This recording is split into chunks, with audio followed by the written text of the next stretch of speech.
Losako na baboye na biso pe na bayo bapona biso matière spirituelle TV la référence ya matière spirituelle TV oyo ezali mingi kotouche ebisika banso lelo tozali kolobela na oyo etali na espace na biso sire à votre avis na oyo tozolobela baanalyse na oyo etali na ngambo ya musicien profond to musicien chrétien ezosimba partout bandeko ya théâtre to mpe na corps du Christ nango koloba ete na bapaster bisika te mebele lelo tozolobela na oyo etali nde tomoni na baactualité lelo tomonaka internet ezikaka tomoni pasteur Maxelo oyo ati kobimisa to mpe kotumba bandeko to mpe basena nzambe mosusu na oyo etali ezali mabe koutilize baparfum mabe koutilize babougie mabe koévoke baange yango lelo oyo eli mingi difficile à croire tondimela nani to mpe topesa confiance epe nani yango nakoba ete bato bazana na biso à votre avis yango oyo toali avec l'homme de Dieu le prophète Ézéchiel l'homme de Bishima oyo napesi mbote mbote Isaac Viavia Mosala Nzambe to mbio lisusu pona bandeko nyonso basepelaka na bino et à chaque fois ko bali ko pesa édification topé à votre avis na ba sujet tel mebele kasi lo to mbi bino yambo de démarrer message na bandeko ba na biso pe balela bino mingi na pesi message na bandeko to balinga biso vraiment bo s'abonner massivement na TikTok na biso bo petit prophète Ézéchiel D eza wana affiché na C na YouTube bo s'abonner massivement et puis bo partager vraiment ba lien oyo na lingi penza bo sala plus de 50 partage na mutu moko sala plus de 50 partage nzambe nanga opambola o nzambe nanga obikisa donc c'est un peu ça le prophète Ézéchiel ko to moni obiete TikTok Satan les autres vraiment makasi ngo okie kuno que chauffer Satan na tope ozaka ka moi na côté mususu eza connaissance nzambe puissance à 4e dimension Satan na welela nzambe bise pona ya poni 4e dimension mais ya yete diable ne peut jamais être créateur nyonso asala azaka pona ko pervertir ou bien ko diriger mabe be ko commander mabe yango ko tumbe kuna biso to landi pe kuna na TikTok donc soki réseau moko bimi susu boy soki tiki fumbwa biso beto okene pe na tiki fumbwa de to landa pe na sata pa partout donc bishima mo pepe minene partout. Voilà, Mosala Nzambe et Tolandi pasteur Maxelo alobi belengi bobaka na etali bandeko basali Nzambe ebele o etali ba bougie o etali ba pratique spirituelle ngo koloba en général ko belela ba ange alobi ete na alliance lelo ezali mabe d'abord réaction na bio nini na sango tango komeli na pese d'abord mbote révérend mbote bisiko zali na biete aza na sentiment roloba nyonso ko koloba pour cette église na ye aza liboso église na ye il peut parler il peut dire il peut aza tant na chaîne à télévision mutaza na nini donc mutopexi azate alors ezali point moko soulever et point na ebimi na ba discussion ebele très bien donc autori koloba qui ne connaît pas que Jésus-Christ est le chemin la vérité et la vie personne biso tout oyebi que Jésus-Christ est le chemin la vérité et la vie. Il faut faire biso bon. Alors il faut sikoyo ndeko nanga Marcelo à comprendre eloko moko. Eloko sengeli à comprendre des anines. Eloko sengeli à comprendre ça que na kati na la divinité expliquée de Jésus. O sengeli ayeba très bien. Ezali na ba dispensation, ezali na ba fonction, ezali na ba co-fonction. Na ebité soka yebi makambo na zoloba. Na kati ya ba dispensation ezali oyo tozomona la trinité dans la trinité tozomona la transformation de Dieu nzambe azala nani ava koma Dieu azalaka Elohim elingi koloba nini ndeko à comprendre Elohim elingi koloba quelque chose qui existe par sa propre force yo babengi Elohim. Quand est-ce qu'il est devenu Dieu? Il est devenu Dieu dans Asali Moutou, être inférieur. Alors, tant comme une Nzambé, on a quatre Nzambé et ça n'a pas fonction. Et ça n'a pas attribution. Na quatre Nzambé et zali autobenga ba divinité inférieure. On est dans la dispensation na quatre Kibonzambé. Tous la dispensation Elohimité. Tous la dispensation na quatre Kibonzambé. À part ça, tu as la dispensation ya fils de l'homme. Après la dispensation des fils de l'homme, tu as la dispensation du Saint-Esprit. D'ici qu'à peine de commencer là, la dispensation du Saint-Esprit. Alors, tu as qui est à l'objet que c'est inutile, il y a que la tatalite. C'est inutile, parfait comme il y a un million de bêtises. Yebisanga, ndenga zawana. Pourquoi appliquer à rabattre huile d'olive? Ce qui combo na Yesu, cela nous suffit. Pour la nina awendra rabattu, ceux qui bazana ba problème ya ordination. mwana na linga ke no fungola extension na ye pour azana l'église belé atiaka bato mafuta na mutu pona ni pourquoi pas aglobaka au nom de Jésus que nous font l'église pona ni na tiaka mafuta na mutu tout naï donc pas aussi imposition de Bible voilà pona ni na imposaka bato Bible eza livre na mutu vous avez que mutu moko azo se contredire ka bisika moko moi je connais les joueurs selon son jeu nayebi vie na ngai tactique obeta ba passion ayebi vie alingara aza na actualité aza via bani musala nzambe koleka biso mais nayebi ke o alobi wana ayebi ko na lobi na nga na réseau te mais nalinga na la musakaka kombe sa nini tangama bon to koti peka na danse on to bina ga mabina yemo mutaluki mabina alors alobi ke talit eza utilité pona biso talit eza nini talit ezali elamba oyo ezali décoré na plus ou moins 7 couleurs ya bleu ezali significatif selon la spiritualité juive. La spiritualité juive, coutume juive. Tant que bazo sambela devant la mire de lamentation, balata katalit. Soka la tiango ezali et lamba moko ya pembe, mais ezali coloré la couleur bleue. Bleu signifie le ciel, le royaume. Alors, blanche signifie la lumière. Soka la tiango azoko bele lanza nzambe. Et puis ba juif bele même Jésus alata katalit. Tant bazo ba les habits de plusieurs couleurs. Yango la talit oyo sur la table. Très bien. Vous comprenez? Ezali coutume juif. Ezali eloko oyo et salama. Oyo ba juif ba banda ko exercer na yango. À part talit, eloko mo pa bosani. Toana lirim etunum. Lirim etunum ezali pertora. Na pertora na ezaka na 12 pierres. Na 12 pierres ezoko pela 7 couleurs ya arc-en-ciel. Chaque couleur ezali na signification nango. Eza symbolique. Tout le monde de Marcelo atteint makambo ya pertorate.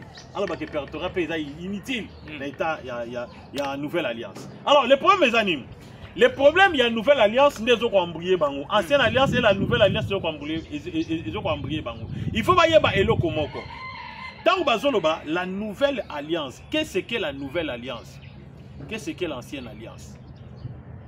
Dans l'ancienne alliance, il n'y avait pas l'expiation du sang d'un Dieu créateur. Il y avait l'expiation du sang des animaux. Moutousso asali masumu akokende akomema ba meme. Atie maboko ne ko ba meme bazo gauche ba meme soki meme a belé. Makila on ko ina kif mo ba no bengango kif de propitiatoire. Nde sikoyo lisumu na ye ezali pas pardonner. Mais en réalité ba nous allons pardonner et ba nous allons couvrir. Alors, il a fallu maintenant, le roi qui antitype, qui réalité à Makambo et Sengeleya. Et c'est ce que Jésus-Christ a. Aya ce qu'on instaurer non le sang des animaux, mais le sang du Dieu créateur. Pour que l'isumu est long, on peut pas ça l'isumu sanine. Et long. Mais à l'ancien temps, si on salit l'isumu est colonguaté et plutôt l'isumu est qu'on couvrir et puis pour ça on est ticali au répété sous ma baie. Donc tout ça qui va esclave, il y a péché.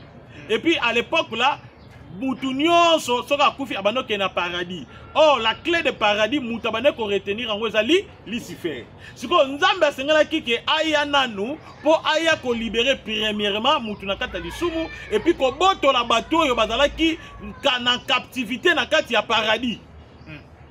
Yango monaki il a fallu ba changer ba bengaka dispensation ba sala balongwe na ancienne alliance bako na nouvelle alliance. Tant on a l'alliance tozo mona batali ton de kwazo lo baté. Ba nouvelle alliance tozo lo bela ezali par rapport au changement du sang. Balongwa na sang des animaux bako na sang d'un Dieu créateur, le sang ça sacré. Vous comprenez? Très bien. Yango monaki changement wana eyaki ko salama. Alors tant on de kalobi sur nyonso wana eza utilité. Église oyo biso to sambela kalelo. Totongango selon Marc Nini. N'est-ce pas Totongango selon l'image, il y a tabernacle, il y a ancienne alliance où les là ont ignoré. Voilà, le but c'est les utilité pour nabiso. Dans 4 églises, tu as combien de parvis? Tu as 3 parvis. Tu as un parvis extérieur, tu as un lieu saint, tu as un lieu très saint. Lieu très saint zani. Et ça bisi kan de konabiso ak matakawana. Azote. Podium ina ezani, lieu très saint. N'est-ce pas Azui Kroki à ancienne alliance? Ce qui a rolobabongo c'est que abon m'appelle église na indenga tungelango. pour n'importe qui à combattre na chair na été pour lié très simple pour na yé ezali institution image décoration modélation ya makambo yo nzamba pesa ka Moïse selon la vision ko tonga tabernacle instauration na lelo et kota na l'église na biso nyonso to koma parvis lieu saint et lieu très saint te libosa cher baliaka te ezali lieu très saint tozui institution na wapi n'est-ce pas ça tozui en ancienne alliance vous comprenez alors tant où il y a lobby qui oh non le nom de Jésus cela nous suffit le nom de Jésus cela nous suffit personne ne disconvient pas il faut ce qu'on ndeko Marcelo acha kit avanda azwa ce matière oyo nazo pesa ici ko a comprendre loko moko ke mutu nyonso oyo nzamba utilisaka et il va que son nzamba utiliser yo nzamba imposer maboko nzamba saleli yo ki okota lola non le problème est kokota lola ezalaka na dispensation kutu ya Jésus-Christ était na qu'est-ce qu'on très loin tout ça ba aigle photo pumbo ya pumbo était mais ils sont autres pumbo ça est dispensation il y a le salut des âmes ce n'est pas Jésus-Christ qui donne si c'était Jésus-Christ qui donne là batunyo so ba ngaba kota lola très bien parce que banganga pe bandimaka ye Yesu tomonaka ba musulman bandimaka ye Yesu dispensation du salut pour aller au ciel mutu oyo ba pese fonctionnalité à kosala ngo c'est le Saint-Esprit. Vous comprenez? C'est le Saint-Esprit qui a la dispensation de donner les âmes, plutôt le salut aux âmes. Babengango, autrement dit, un mystère. Libombami, le mystère du Saint-Esprit. Alors, à part le mystère du Saint-Esprit, tozali na mystère des anges. Il faut aïeba, ba ange bazabana. Lui pense que quand il est sur la chair, abandé au bon de la pona baton il pense que hier soit actif à trône à quitter l'église naïe. Abig sibat. Il pense ça? Non. Jésus-Christ a tout un hiérarchie des anges qui travaillent selon sa volonté. Tant où il y a bon de la rawana, ce ne sont pas Jésus qui viennent. Yesu akitakate, Yesu akoya kate. Yesu akoya ini qui maintenant on va enlever épouse. Ba o ba yaka ba benga bango ba co-juge, ba co-juge. Ba les 24 veillards nde mutu ba yaka. Bango ba za ba conseiller ya Yesu, bango nde ba kitaka. Na ba église ko visiter ba en accompagnant avec les anges messagers. Oyo ba yaka pona ko accompagner biso.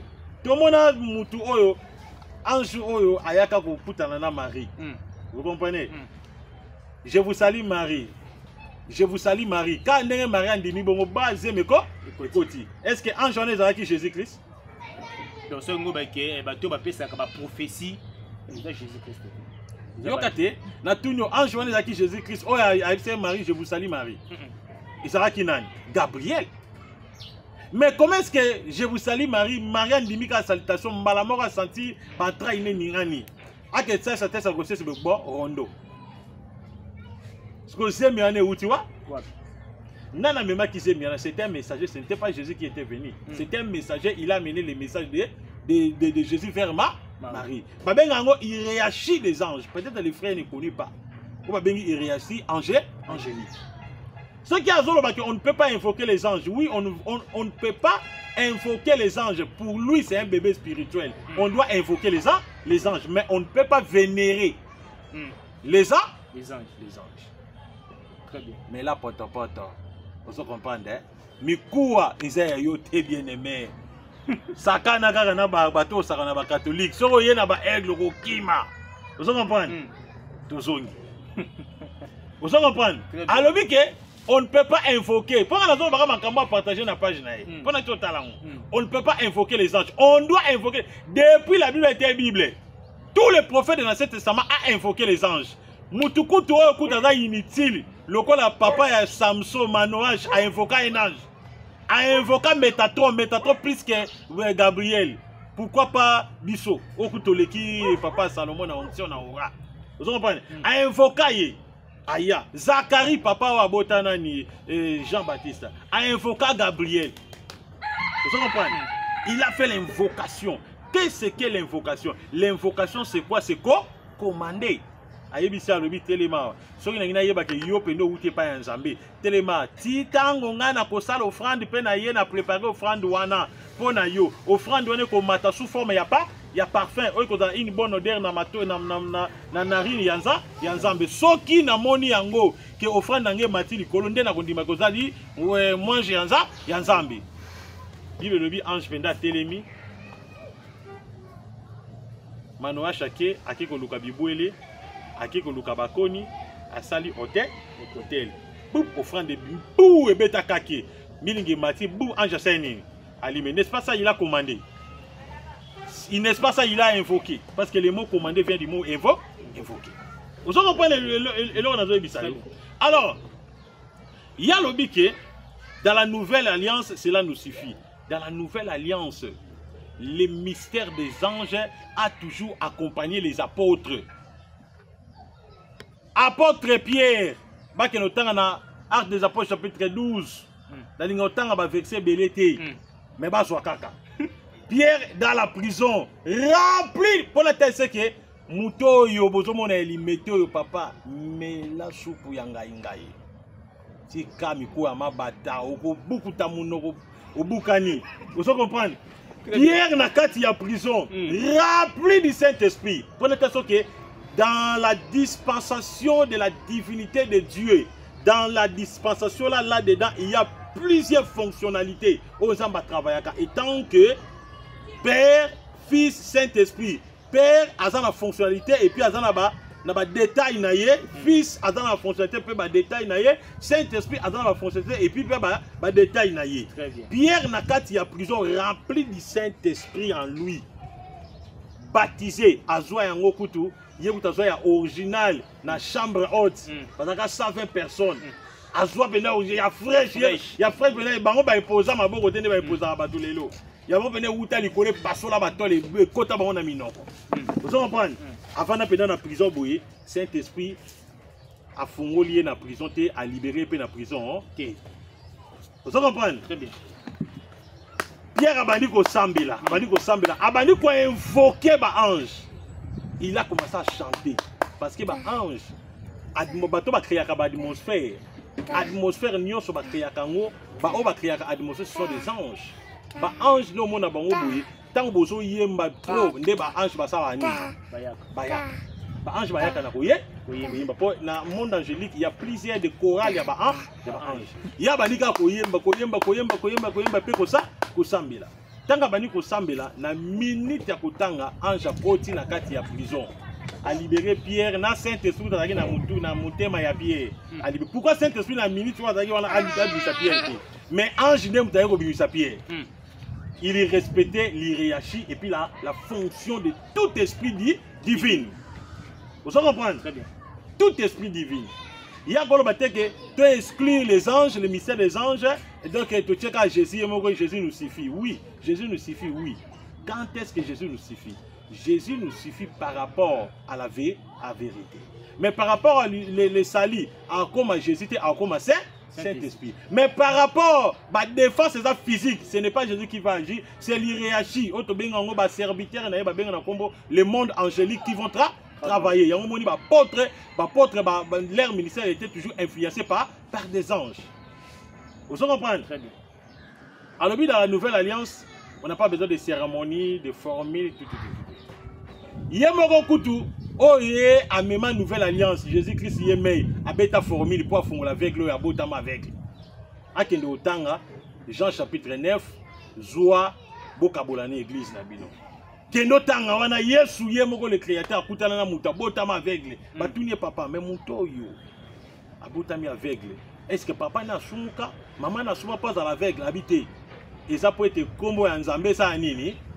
Et tombwama. Abwaka so ina mabele abalolo na potopoto azu mabele potopoto tena mi na miso abi kene na mai desi bisilowi ba ifrate zalaki ba journée zalaki atindi kaka na si silowi. Pourquoi? Parce qu'il y avait un ange qui descendait devant la si silowi ba bengi ange absence atindi. Pourquoi il m'a absente ma tindi na ange ma inda fa fongole mi misu.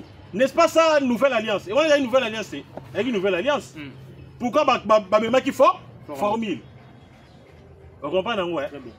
Tu as une nouvelle alliance. toyesko na nouvelle alliance. Na kata nouvelle alliance, Pierre Likolo azozwa révélation. Bayebisi Pierre, balobi Pierre, moni révélation ba pesho oyo, yo fengeli osala conduite okende kolia biloko ya mbindo. Po bato bazwa lobiko. Pierre alobi papa nana tika kolia biloko ya mbindo te. Ba ange ba pesiye formule alia biloko nzambe plutôt apese formule alia biloko ya mbindo. Abina ko lia biloko ya mbindo te na tongo ba memele nouvelle ya ndeko moko boyi Corneille. Un païen. Ndes bisika qui comprendre que biloko ambindo nzamba yebisaki ngai ezali nani ezali ba individu bazaba ainsi incirconcis oui sengena conduit vers le Christ mais avant toute fois il a fallu à ça c'est cérémonie oh ya mona ki na vie la vision Bible d'abord est complet on ne peut pas feuilleter dans les Bibles fournies dans les Bible d'abord en réalité autre temps ils en ont complet la vraie Bible c'est l'inspiration alors tango lobi asimbi likambuya ba bougie. On ne peut pas, les bougies ne peuvent pas attirer le Saint-Esprit. Les bougies ne peuvent pas attirer le Saint-Esprit. Il est d'accord, les bougies ne peuvent pas attirer le Saint-Esprit. Le Saint-Esprit pour y pas na yo, à côté na âme na yo, faut la dessiner pour na l'eau, la pour baptiser yo.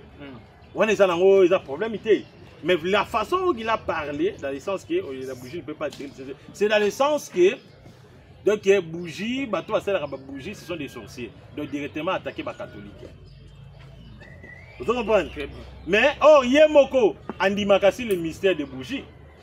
Mais bon les chandeliers, les seuls chandeliers à tâter en haut déjà. Le monde est amateur. Les seuls chandeliers, les seuls chandeliers d'or ils ont cette bougie. T'as pas besoin de chandelier. Les 7 chandeliers, ce sont les 7 bougies. Les 7 lampes, ce sont des bougies. Parce qu'à l'époque, en Égypte, en Égypte, en Israël, ce sont des bougies. Des bandeaux paysans, des lampes, les 7 lampes. Dans le tabernacle, il y avait les 7 chandeliers, il sambo. Oui, il y là devant, ils ont fait sa lumière dans le tabernacle. Ils ont qui symbolique spirituellement. C'était ça des bougies. Bon, si on continue ainsi les mystères des bougies, bon, il y en a trop, donc à comprendre des débats, le roi Boyango, tout ce qui est dans la photo. Il y a un moment où 4 églises, la plupart bandimi bakenda babondi la bandima comme le roi esclave. Moi bandimi parce que moi église moment na bato ba ebele. Bato moi bazaka en réalité ba ebele par rapport à quoi? Des ali ba instruments. Azoya pour instrument betara moi santé, ala tara pour ba mona ye pour vous comprenez? Azoya pour na profit mais en soi ba souffrir.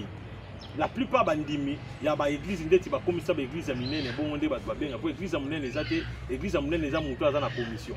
Des alliés par rapport à Yanini, par rapport à prestige oyo et salamaka. Alors, aboyi makambu ya batalit, bon, ngape na lata nga pitalit.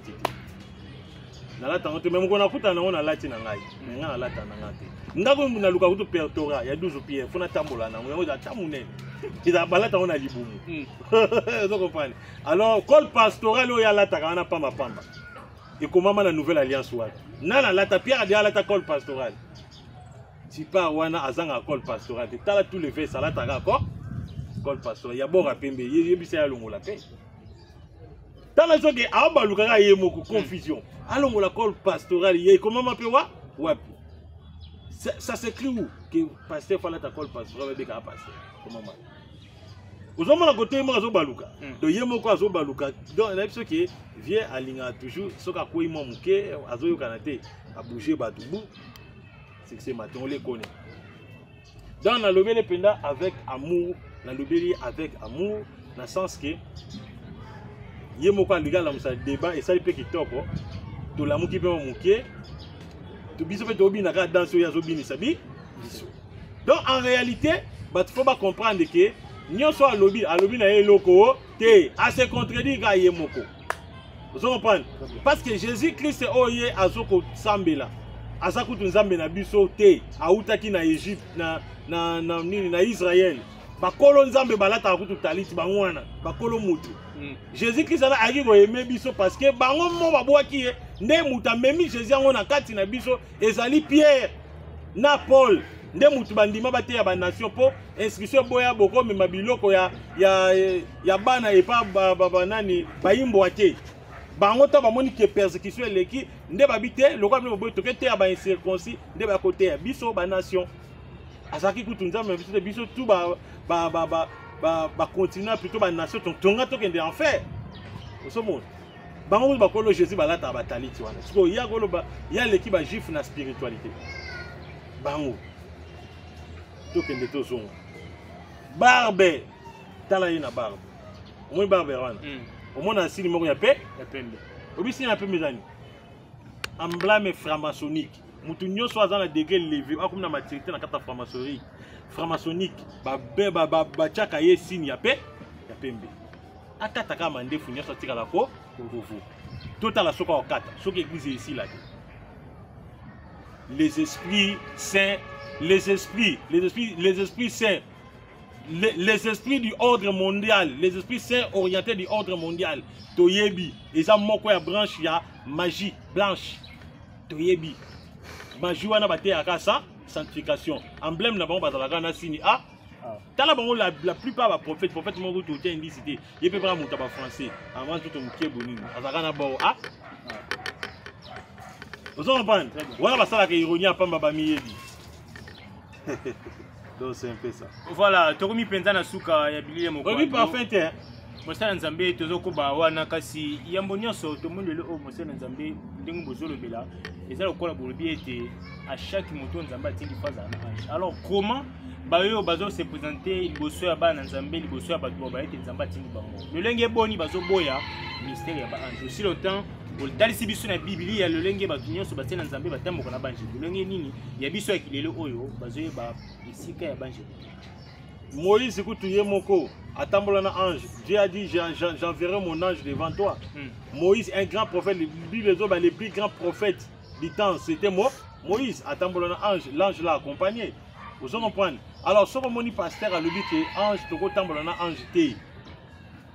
Donc ça veut dire que yé moko azoko miye baté kazaka pasteur.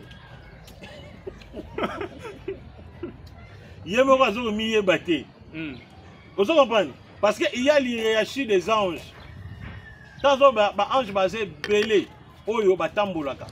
Parce que mutuna bo, hein, ce qui a beau que on n'a pas besoin d'anges. Mais bano basu ba Saint-Esprit. Muto azan le Saint-Esprit atambola, azan a la droit aux 1500 anges. O azan le Saint-Esprit na âme.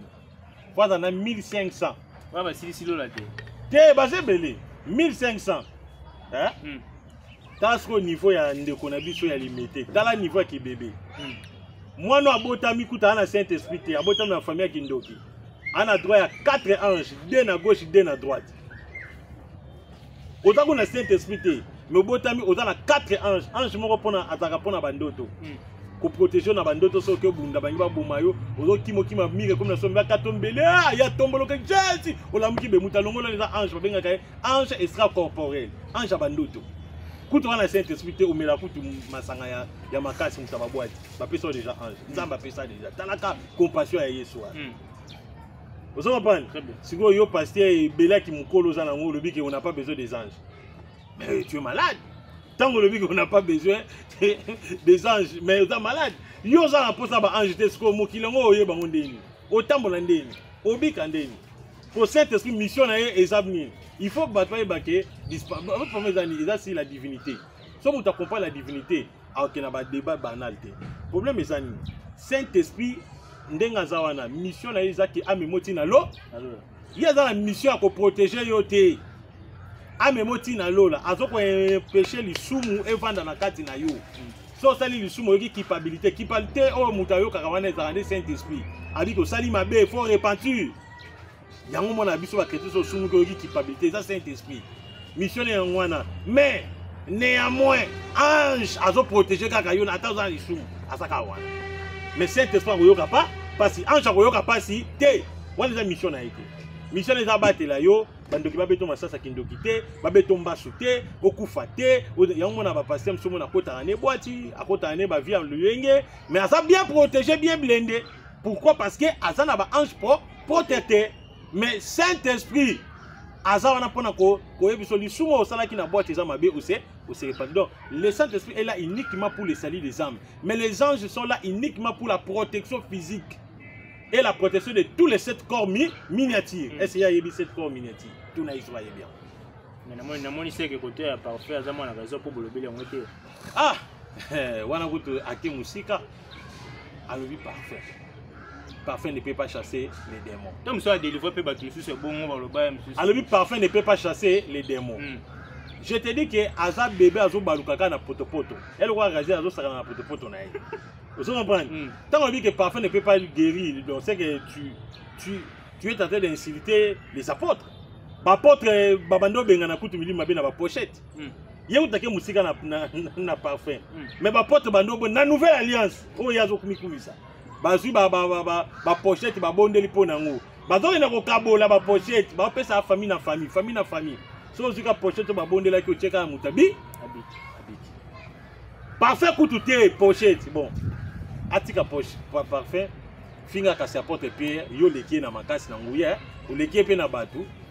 Fingai ye mutu abikisa batu pochette ne koma ko bikisa batu tozongi elilingi ya pamba na parfum kututé elilingi ya pa la pamba ebikisa combien de malades bakoka ba combien batambola na elilingi ya baporte combien elilingi tolobi kutu parfum nani pochette était elilingi donc ce qui ne devait pas à l'époque il y a Pierre alinga livré Pierre na diable pour me dire que baza bana na spiritualité.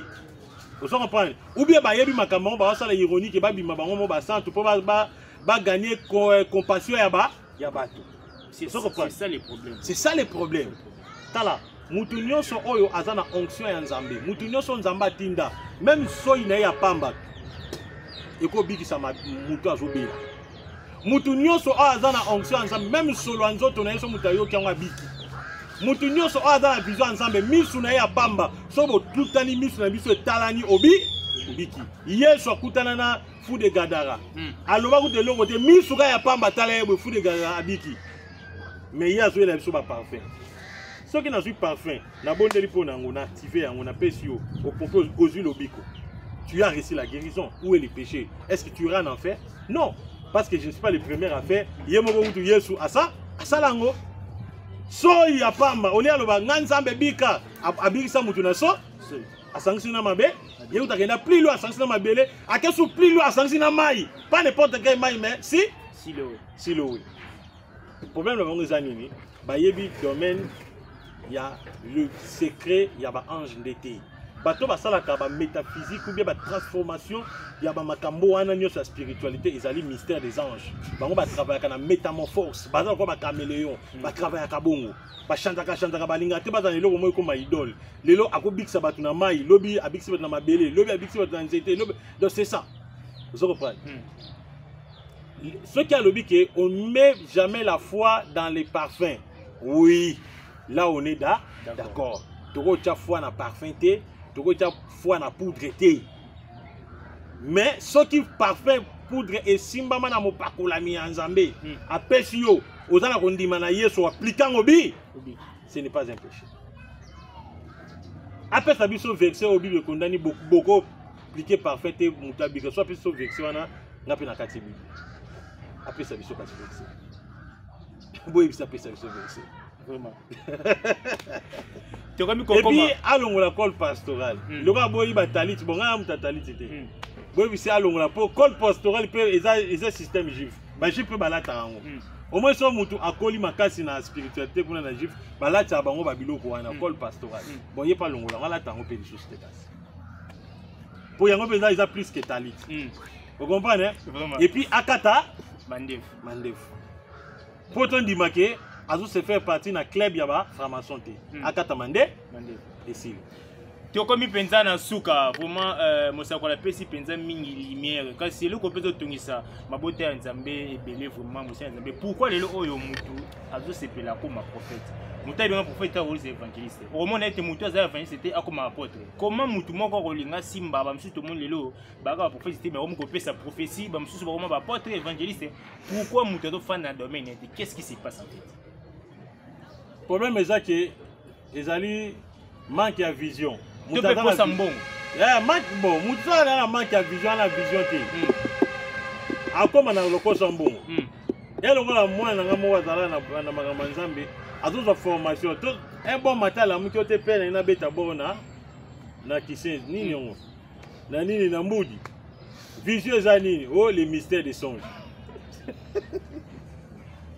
bon orete ya bato ndio banande note na mi koma mwana sirage na ke tia bato sirage so na tia bato sirage na odiongola so na tia sirage kuna na oyoka bino masolo bo bete ya vie so bete masolo na bike na musala nzambe na bonde ya pona na tia mabo moni nguya nzambe wana eza littérature donc vision moko scientifique ok nzambe so atini mutu oza kuna calcul wana te ozaka zobo la mika na toba so kende kuna ok osala musa kuto o kazete kuto église ebota makuna c'est ça la vision biso to bana ba vision bongo ulamuka bon matin okeka bobu sakoli bu ozongi nzamba bikende tant nzamba bikende ba il faut banda œuvre bango kuna pe dia baloti tant baye bakuta déjà okuti déjà terrain vide balongoli bakito tolotaki œuvre awa œuvre yango etelemi to bit sabat vous comprenez c'est ça donc manque ya vision pe loko sambo voilà tokomi na suka ya bilile monko lelo pona kokamata papa wana na oyebi somoni bato wana bazwi chance parce que ba homme riche ba gouvernement ba politicien belé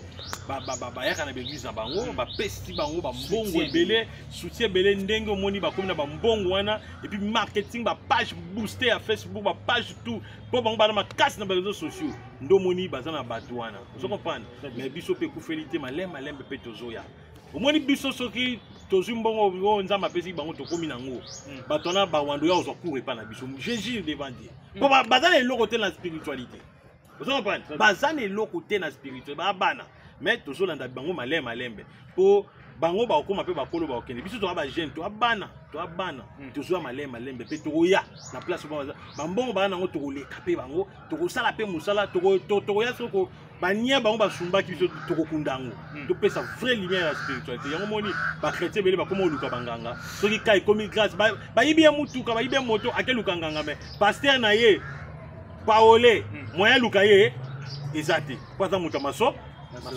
donc c'est ça tokomi na suka penza bilile moko lelo ezalaki plaisir à makasi ya partager sujet avec vous nos abonnés Matière Spirituelle TV, la référence de la spiritualité et puis la lumière de la parole. Pendant qu'on m'a dit que na Nzambe sur TikTok obetika ka prophète Ezekiel Zeliwana ko koma na se à ba écran na bino comment pendant ko kamata ye ezalaki juste espace na bino sur à votre avis na bande ko pour andi biso à votre avis qu'est-ce qui se passe à votre avis avis na bino ni na obotu kolanda. J'ai dit un grand merci à celui qu'on appelle le suprême soldat d'élite derrière caméra et puis notre frère David Verreterie, mon président. Je vous dis bye et à la prochaine à votre avis.